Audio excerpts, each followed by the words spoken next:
नमस्कार दोस्तों, आप सभी का स्वागत है हमारे YouTube चैनल में।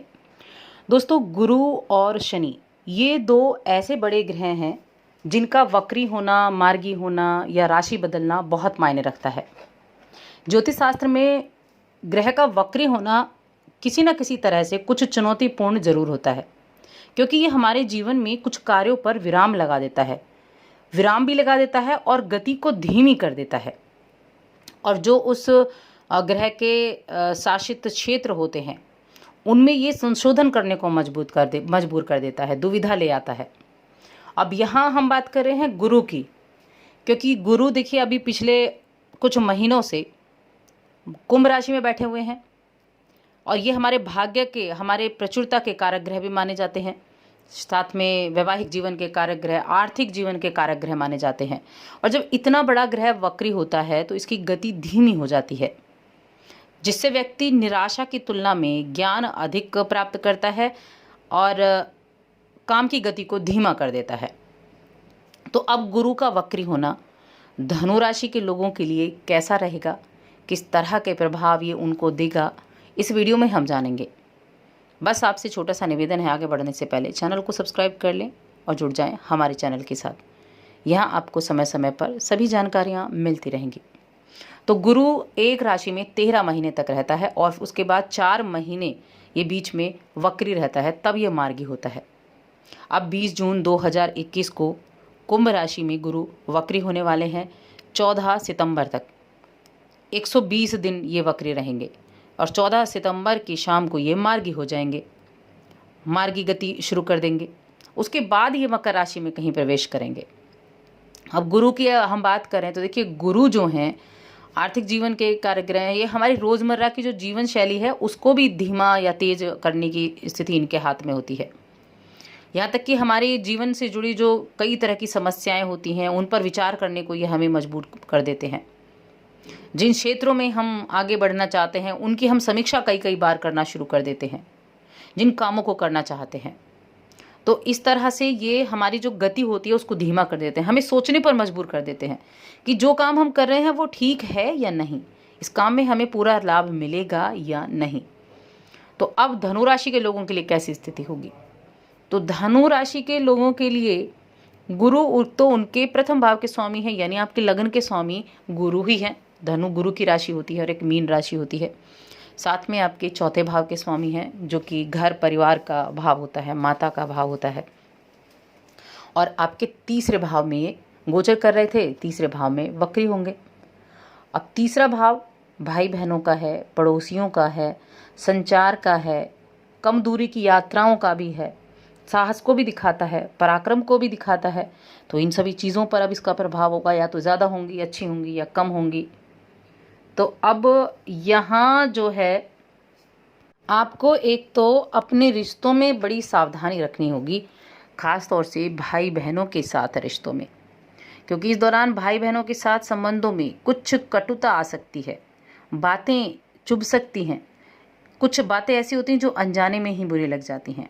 तो जब भी आप बात करें तो एक तो अपने स्वभाव में थोड़ी नम्रता लेकर आएँ, उग्रता को त्याग दें, वरना संबंधों को लेकर बड़े असंतुष्ट हो सकते हैं आप। इन चीज़ का ध्यान रखें। एक तो होता है ना वैचारिक मतभेद हो जाना, बिना वजह के भी कलह हो जाती है, वैचारिक मतभेद हो सकता है, थोड़ा ध्यान रखना होगा। बाकी अगर हम आपके पारिवारिक जीवन की, आपके करियर की, आपके सामाजिक जीवन की बात करें तो वहाँ आपके लिए बड़े अच्छे रिजल्ट्स मिलेंगे।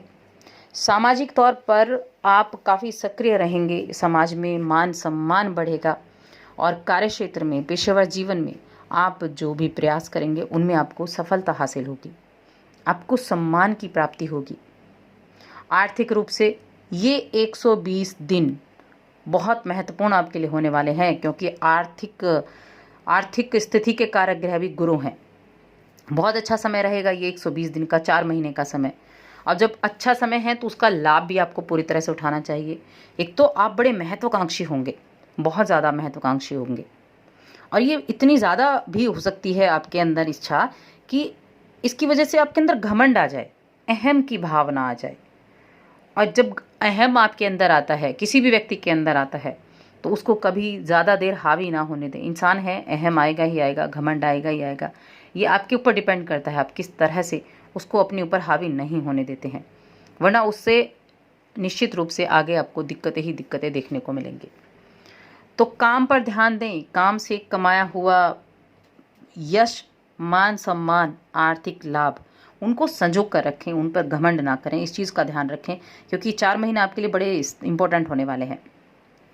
अब ये आपके देखिए जो संचार करने की आपकी जो स्थिति है, उसमें थोड़ी बहुत ये दिक्कतें लेकर आ सकता है, जैसा कि वाणी पर थोड़ी सी प्रभाव डालेगा।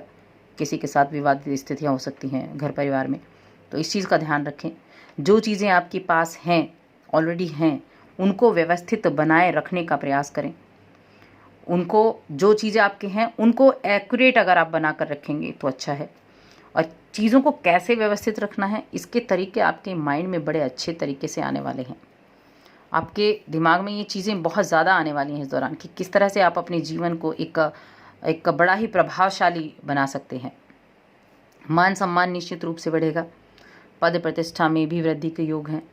जो जातक नौकरी करते हैं, उन नौकरी करने वाले लोगों के लिए भी स्थितियां जो हैं वो अच्छी निर्मित होंगी। आपका अपनी नौकरी में मन भी लगेगा, आप अच्छे रिजल्ट भी पा पाएंगे। और जहाँ तक पैतृक संपत्ति की अगर हम बात करें, तो पैतृक संपत्ति से भी लाभ की उम्मीदें आप कर सकते हैं। आय के नए साधन बनते हुए दिख रहे हैं। नौकरी करने वाले लोगों को नौकरी में प्रमोशन होने का योग बना है। नौकरी में प्रमोशन भी हो सकता है, तो इन सभी चीज़ों का आप ध्यान रखें। और जो परेशानियां हैं, उन परेशानियों का भी आपको ध्यान रखना है, क्योंकि जब आप धैर्य से काम लेते हैं तो धैर्य से काम लेने पर आप जो विपरीत परिस्थितियां होती हैं उनको भी आप अपने निमित्त कर सकते हैं। ये धैर्य, संयम इसीलिए बहुत इंपॉर्टेंट बताए गए हैं। एक तो वाणी पर कंट्रोल कर लो, धैर्य से काम कर लो, थोड़ा संयम रख लो, तो सारे कामों में सफलता मिल जाती है। वरना जल्दबाजी में आकर हम अपने बने बनाए कामों को भी बिगाड़ देते हैं। कुछ नए अनुबंध आपके स्थापित हो सकते हैं, कुछ नए लोगों से संपर्क आपके हो सकते हैं। अब प्रेम जीवन, पारिवारिक जीवन के लिए कैसा रहेगा, तो देखिए विद्यार्थियों को तो ज़्यादा मेहनत करनी पड़ सकती है। इस गुरु के वक्री होने से ज़्यादा मेहनत करनी होगी प्रतियोगिता परीक्षा के लिए, या आपको अपने रिजल्ट को अच्छा लाने के लिए। बाकी दाम्पत्य जीवन ठीक ठाक रहेगा, वहाँ ऐसी कोई परेशानी नहीं दिख रही है। प्रेम संबंध में बीच में छोटी मोटी उतार चढ़ाव की स्थिति हो सकती है, बाकी ओवरऑल तो प्रेम संबंध भी अच्छा होगा। अब उपाय की बात करें, तो आप अगर शुभ उपाय प्राप्त करना चाहते हैं, कुछ इनमें कमी लाना चाहते हैं जो इस गुरु के अशुभ प्रभाव होंगे, तो आपको गुरुवार को पीले पुष्प और पीली मिठाई, इनका नैवेद्य भगवान विष्णु को लगाएं। या फिर आप पीपल के पेड़ में जल अर्पित करें। संभव हो तो गुरुवार का व्रत कर लें, और पूर्णिमा तिथि जब आए तो उस दिन आप खुद से ही सत्यनारायण की कथा सुन सकते हैं। इस कार्य को तो आप कर सकते हैं। तो दोस्तों, और अधिक ऐसी जानकारियों के लिए चैनल को सब्सक्राइब कर लें, वीडियो को लाइक और शेयर करना ना भूलें।